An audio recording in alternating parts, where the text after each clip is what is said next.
Hi all of you.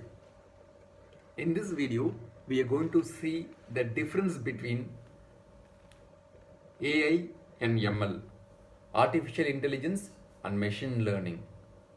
First, let us see what is this artificial intelligence. Artificial intelligence means you're making the machines to think like a human.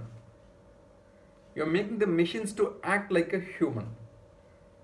You're making the machines to make decisions like a human.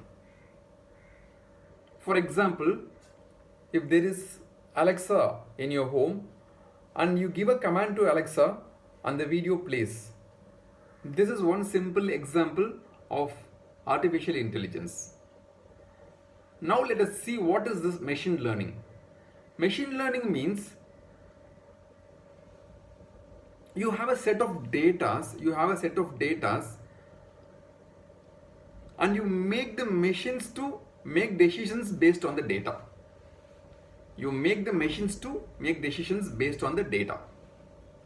Okay, let's see, for example, you have a folder wherein you have 50 images of dogs and 50 images of cats. Okay, now you give an image as an input.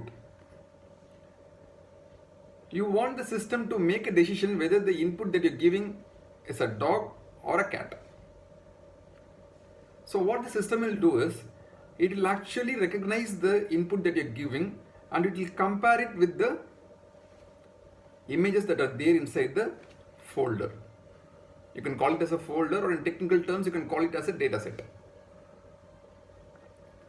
So the computer will learn it from the data and then it will make decisions based on that data, and it will give you an output saying whether the input that you had given is a dog or a cat. This is what is a machine learning. To implement this machine learning, there are lots of algorithms that are available. And let us see more on this artificial intelligence and machine learning in the future videos. Thank you so much for watching. If you like the video, please click on the like button, write a comment, and subscribe to my channel.